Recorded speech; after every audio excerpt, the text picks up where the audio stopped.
Ketua Relawan Prabowo Gibran di Sumeneb, Madura, Sulais Abdul Razak diteror. Peristiwa naas itu terjadi pada Senin 29 Januari 2024 dini hari sekitar pukul 2:30 waktu Indonesia Barat. Dikutip Tribun Timur dari tribunvideo.com, Sulaisi mengatakan pelaku lempari kaca rumah dengan batu. Sebagian besar kaca di rumah tersebut pecah. Sepeda motor yang terparkir di depan rumahnya turut menjadi target pelaku. Pelaku membakar sepeda motor milik Sulaisi hingga hangus terbakar.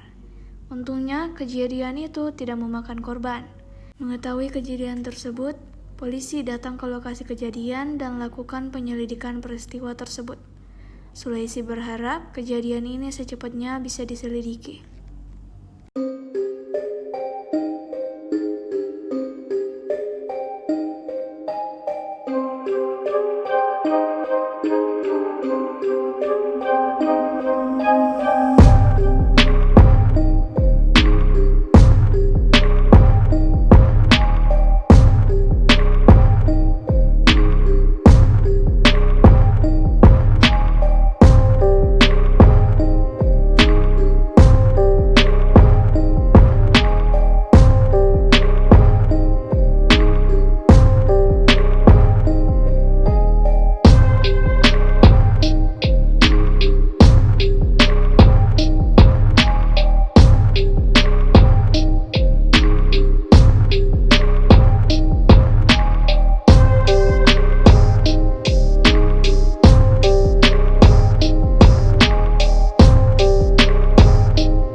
Download Tribun X sekarang, menghadirkan lokal menjadi Indonesia.